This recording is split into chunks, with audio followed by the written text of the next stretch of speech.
1,000,000กับ50,000เด้อเงินจากพอสมนึกแหละเด้อเอาเพิ่นฝากให้น้องเลี้ยงเด้อฝากน้องเลี้ยงอวยพรให้พอสมนึกเลยเด้อ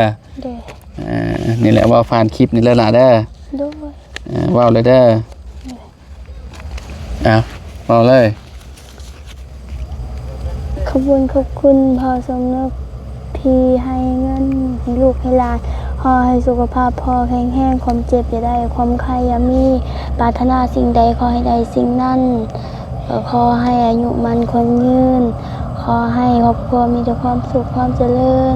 เมื่อว่าพ่อสิเหตุการงานยังก็ขอให้เจริญหุ่นสาธุโดยนะมื้อนี้นะบ่าวก็มีรางวัลมาให้น้องใจดีเนาะคนละล้านคนน้องแม่นแหละคนละ1,50,000กีบเด้อเงิน$100เด้อพอสมนึกว่าน้องใจดีว่าอยากไปยิบสินกับไปว่าซั่นเนาะเพิ่นกาเกียมสิขึ้นเฮือนใหม่เพิ่นเด้เนาะก็ได้สิเป็นหยังสิน้องกีฬาเว้ากีฬาเด้เข้าใจขอบใจพอสมนึกเพิ่นพู้นแหละเพิ่นให้น้าบ่าวเป็นสะพานบุญให้เด้เนาะเงิน1,000,000กับ50,000เด้อน้องเลี้ยงก็ได้ไปแล้วบ่ฮู้ว่าน้องเลี้ยงเพิ่นสิเอาไปเฮ็ดหยังแหละก็แล้วแต่น้องเพิ่นดอกพี่น้อยเนาะเพราะว่าพ่อเพิ่นอยากเอาให้น้องเพิ่น2คนเนาะน้องเพิ่นก็ถือจังหวะสิขึ้นบ้านใหม่พอดีเลยได้พี่น้องใจดีเพิ่นนี่เนาะน้องเพิ่นอยากไปซื้อสินมาใส่งามๆก็แล้วแต่น้องเพิ่นเนาะเพราะว่าสินนั้นคือผู้เฒ่าขี้ร้ายมันบ่มันขี้ร้ายติมันขี้ร้ายก็เฮ็ดเอาได้ก็ใส่ไปนั่นแหละเฮ้ยเนาะคันว่ามัน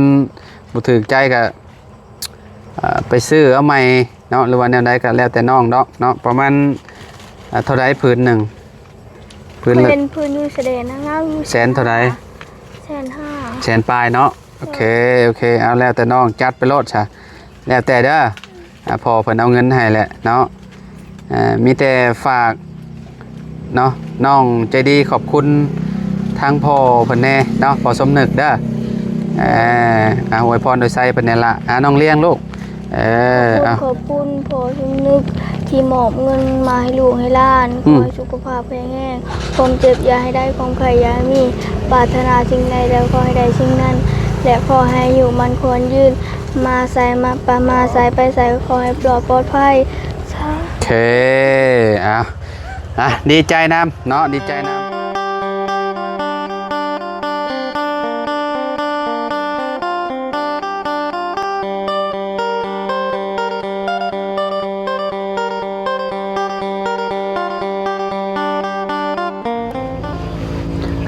สบายดีสวัสดีพ่อแม่พี่น้อง FC บัสสุขุสุคนเนาะบ่ว่าสิอยู่ในและกระต่างประเทศเด้อพี่น้องเด้อเนาะมาพบมาพอกันเนาะกับเฮายามแรงพี่น้องเนาะอยู่ที่บ้านน้องเลี้ยงคือเก่าคือเดิมพี่น้องเนาะเพิ่มเติมคือมื้อนี้ทาง2สาวเนาะน้องใจดีเนาะน้องเลี้ยงเพิ่นได้รับข่าวดีพ่อแม่พี่น้องเนาะพอดีว่าพอสมนึกอะไรพี่น้องเนาะเพิ่นฝากเงินเนาะให้น้องเพิ่นเนาะคนละ$50พี่น้องน้องเลี้ยงกับน้องใจดีเนาะก็คือผู้โชคดีเนาะคนแรกกับบ่าวบุญแล้วก็เฮาแล้วก็ต่อมาก็สิเป็นแม่น้องใจดีเนาะสาวลีอะไรเนาะซื้อข้าวมาให้เพิ่นเนาะ2กระสอบแล้วก็เงินที่เหลือพี่น้องเนาะก็เอาให้มอบให้สาวลีเพิ่นไปเลยให้เพิ่นเอาไว้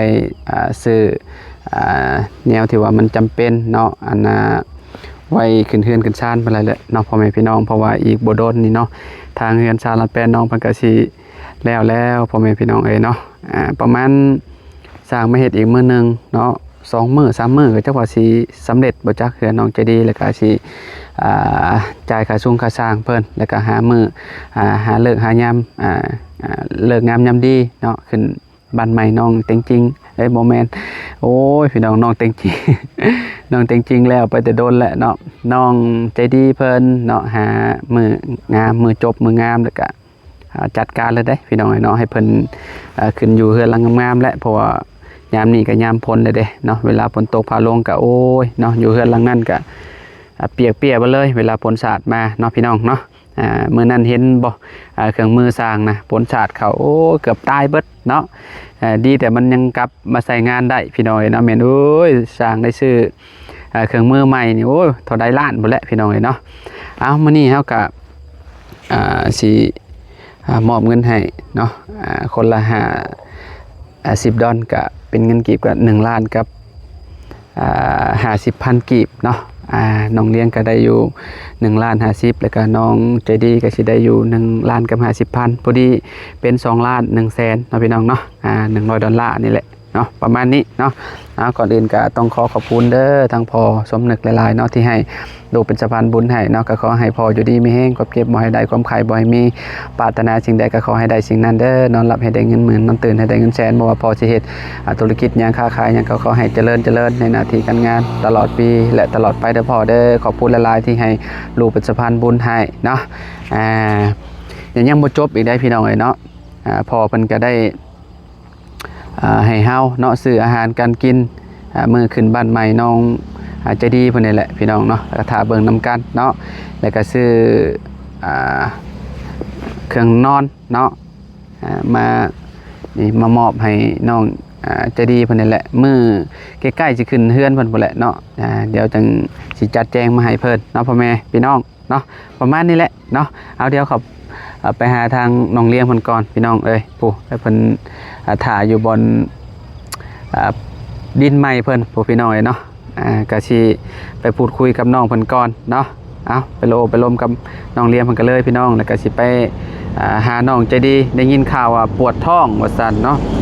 ปวดท้องบ่ฮู้ว่าเพิ่นเจ็บท้องหยังเจ็บท้องกระเพาะบ่หรือว่าแนวใดเนาะบ่าวลีเพิ่นกำลังถามถ่ายอยู่เนาะไปเดี๋ยวไปหาน้องเลี้ยงก่อนแล้วก็มอบเงินให้น้องเลี้ยงแล้วก็คนต่อไปก็เป็นน้องใจดีเนาะให้กำลังใจน้องเพิ่นไปพี่น้องเอ้ยเนาะไปหาน้องเลี้ยงกันเลยพี่น้องเอ้ยเนาะโอ้ฝนตกเนาะคักเลยน้ำไหลมาเลยพี่น้องเอ้ยเนาะไหลลงมาแต่โนนพุดเนาะไหลลงมาโจกๆไปเลยเนาะหมองหนทางโอ้ลื่นอยู่ได้นี่พี่น้องเอ้ยเนาะมันยังมันเป็นดินอันนี้อยู่เนาะเป็นดินใหม่พี่น้องเอ้ยเนาะมันไหลลงมาแต่พุ่นเนาะพี่ไหลลงมาพี่เลยเนาะโอ้ทางขึ้นนี่ก็ยังปลอดภัยอยู่พี่น้องยังได้อยู่เนาะทางขึ้นเฮือนน้องเลี้ยงเพิ่นนี่เวลาเพิ่นมาส่งไม้นี่ให้เพิ่นขึ้นมาส่ง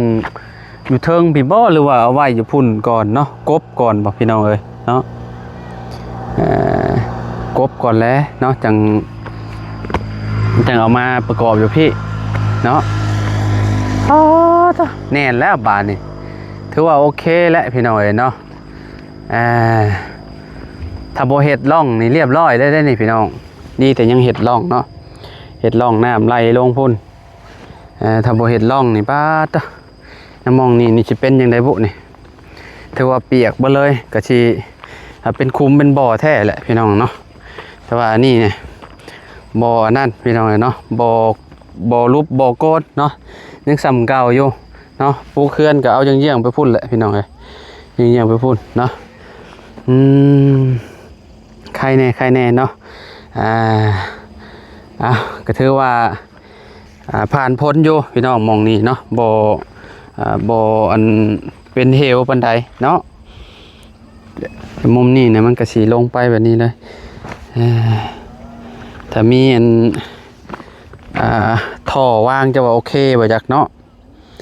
ท่อวางลงไปมันก็สีลายได้พี่น้องท่อก็ได้เนาะลายท่อนเลย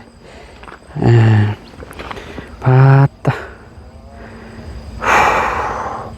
เนาะมาหาทางน้องเลี้ยงเพิ่นก่อนเนาะนี่แหละน้องเพิ่นก็นั่งอันนี้อยู่เนาะโอ้ไปดีมานั่งเงายังอยู่นี่บ่ฮะมานั่งพี่ติละมันฮ้อนนะพี่มานั่งพี่อยู่ห่มพี่บ่ได้พ่อกันหลายมื้อไปได้อยู่ดีมีแฮงอยู่บ่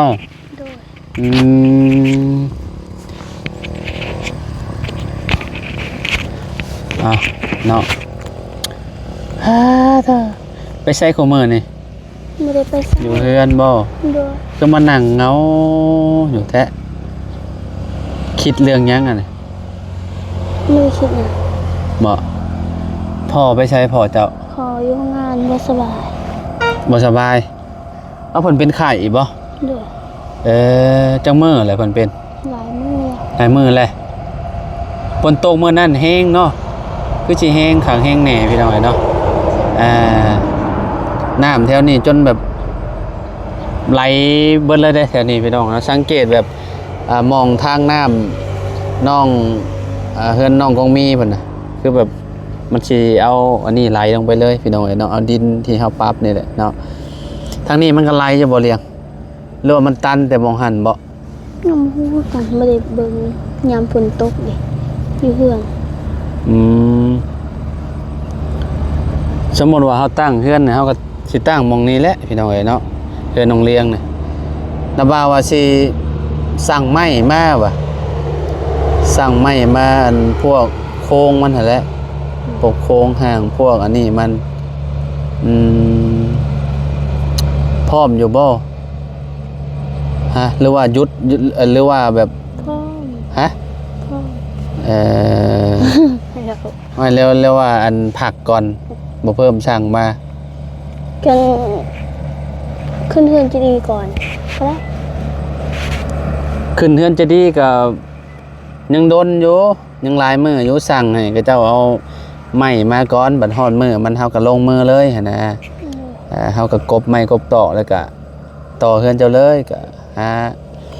อันเลิกงามยามดีแล้วก็อันนั้นเนาะแจ้ง FC ไปหั่นนะไม่ก็เฮาสั่งบางทีมันบ่ได้ไวก็มีได้เนาะเฮือนจะดีนี่นะเบาอันคิดไว้ว่าคะแนนเป็นไปได้ว่าวันประหัสสิมานี่แหละวันประหัสอันทิศสิมานี่นะคันว่ามันสิทันว่าบ่ทันก็วันศุกร์เนาะวันศุกร์พี่น้องเอ้ยพังเบิ่งนี่แหละมื้ออื่นช่างเพิ่นมาลุยงานอีกนี่เพราะว่าเพิ่นหยุดไปได้มื้อนี้ก็ได้เพิ่นบ่ได้มาเนาะเฮือนน้องเลี้ยงนี่ก็สิ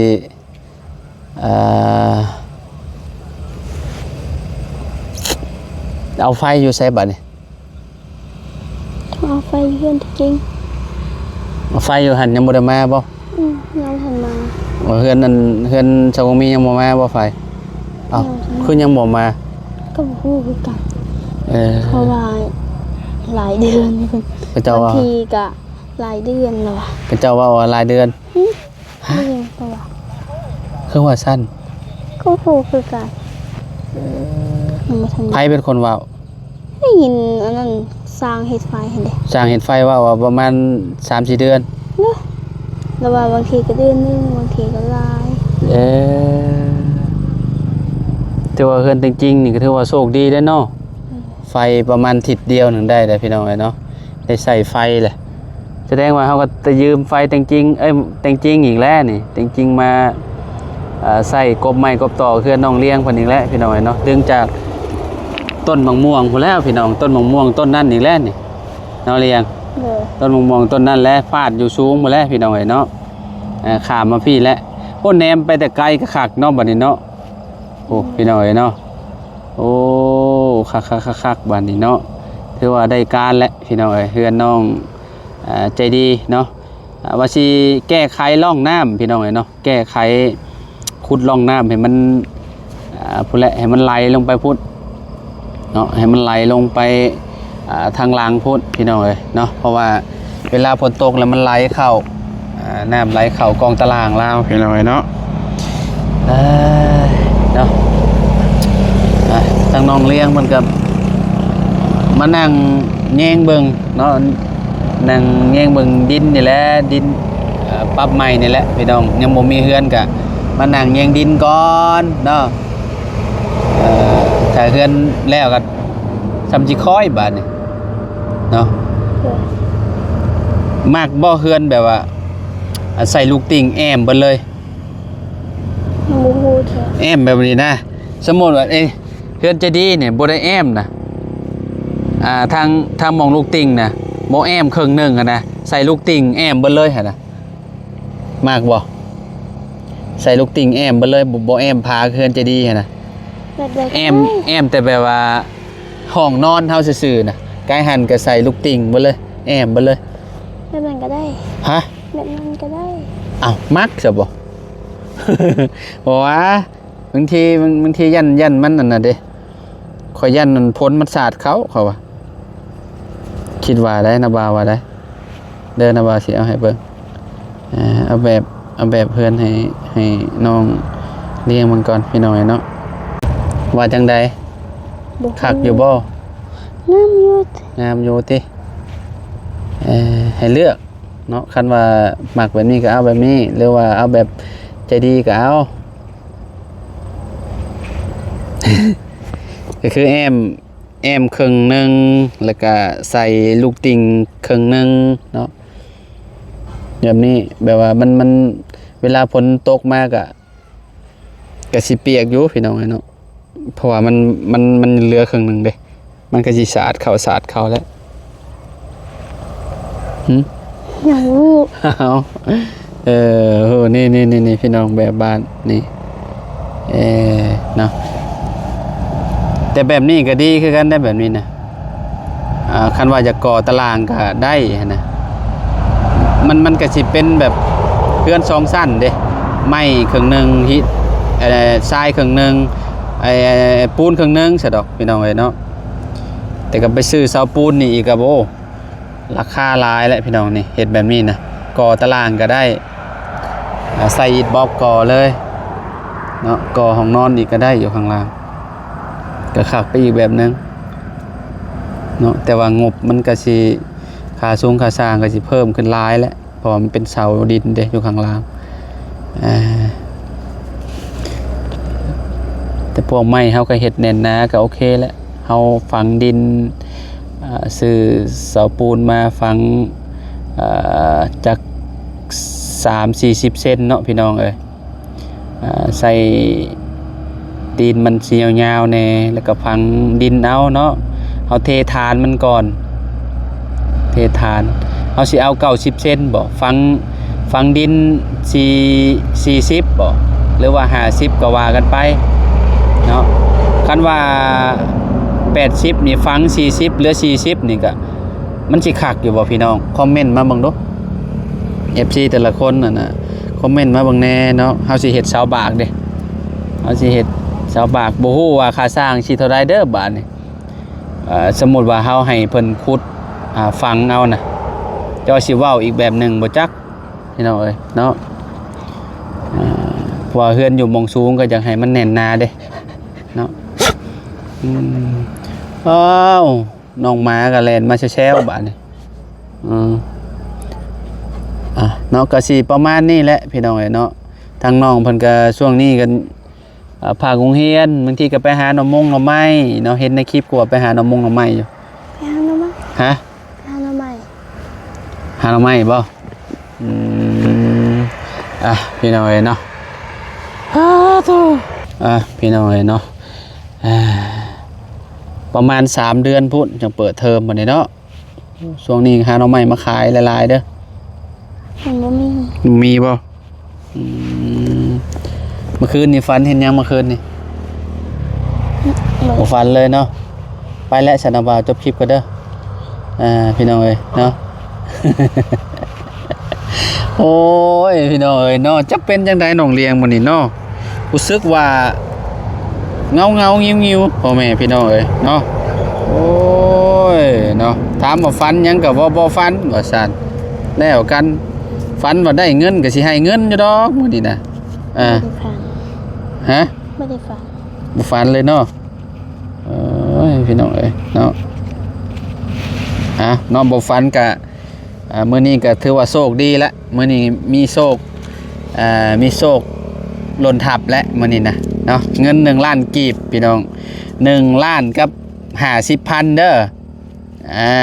เงินจากพ่อสมนึกนั่นแหละเด้อเพิ่นฝากให้น้องเลี้ยงเด้อ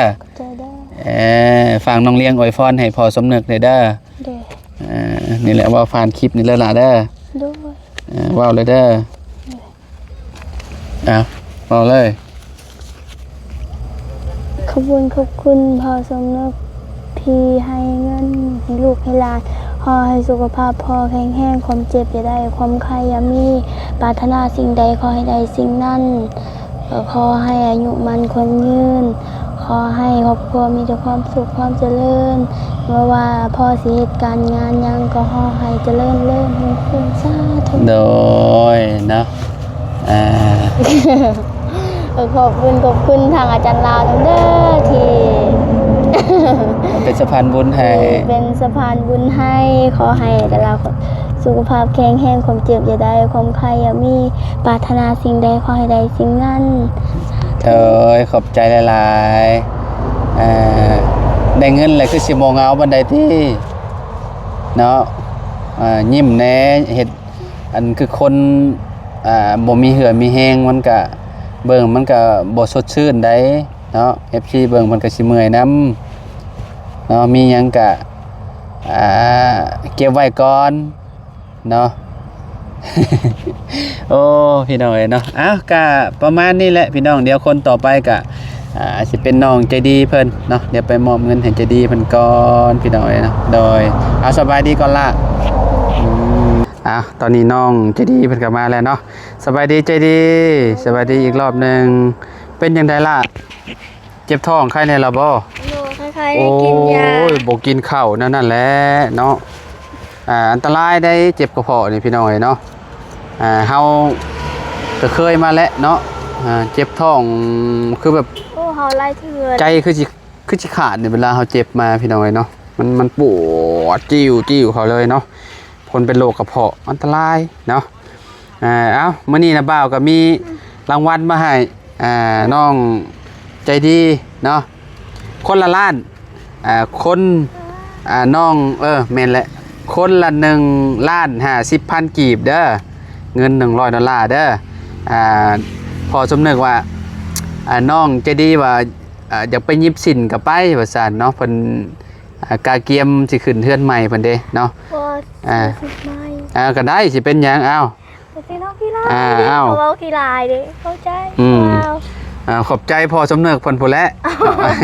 เพิ่นให้ดอกบ่าวเป็นสะพานบุญให้เด้เนาะเงิน1ล้านกับ50,000เด้อน้องเลี้ยงก็ได้ไปแล้วบ่ฮู้ว่าน้องเลี้ยงเพิ่นสิเอาไปเฮ็ดหยังแหละ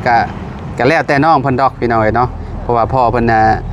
อยากเอาให้น้องเพิ่น2คนเนาะน้องเพิ่นก็ถือจังหวะขึ้นบ้านใหม่พอดีเลยได้พี่น้องใจยีเพิ่นนี่เนาะน้องเพิ่นอยากไปซื้อสินมาใส่งามๆก็แล้วแต่น้องเพิ่นเนาะเขาว่าสินนั้นคือผู้เฒ่าขี้ลายมันบ่มันขี้ลายติมันขี้ลายก็เฮ็ดได้ก็ใส่ไปทันแลเหยเนาะคันว่ามันบ่ถูกใจก็ไปซื้อเอาใหม่เนาะหรือว่าแนวใดก็แล้วแต่น้องดอกเนาะประมาณเท่าใดพื้นหนึ่ง